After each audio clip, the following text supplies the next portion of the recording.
انا كمبيوتر ساينس وبدرس كودينج. م. انا عارف دلوقتي وانا في الجامعه ان الكودينج ما بقاش اصلا كودينج، وخلاص ما بقاش في حاجه اسمها ان في حد بيدرس كودينج. صح. اعمل ايه؟ مفيد انك تدرس كودينج، مفيد جدا انك تدرس كودينج. ليه؟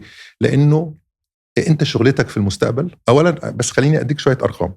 العالم تقريبا 120 تريليون دولار جي دي بي.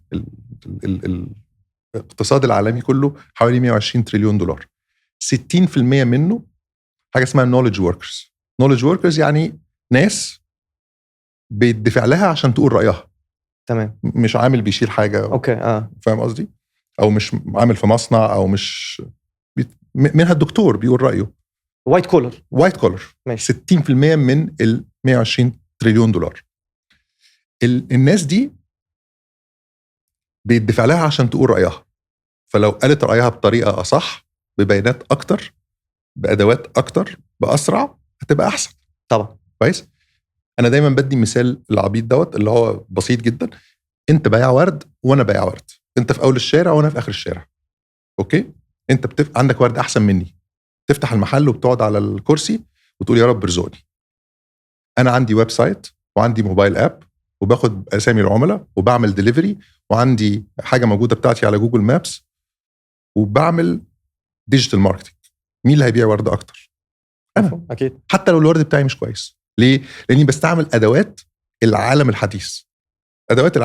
مظبوط. اي طالب النهارده بيدرس كودينج هيتعلم كودينج بايده، والكودينج اللي هيعمله على الاي اي هيخليه 10 اضعاف احسن. الفرق بس ايه؟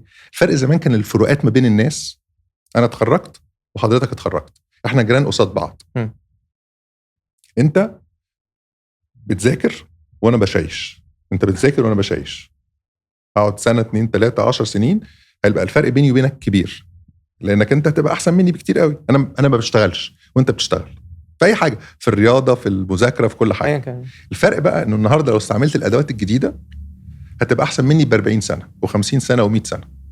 هي الفرق انه الاي اي ده هيخلي بلاد وحكومات ومحامين ودكاتره ومهندسين وطلبه يطيروا، وناس تانية هتفضل زي ما هي. لو ما استعملتش ادوات العالم الحديث هتبقى مش كويس.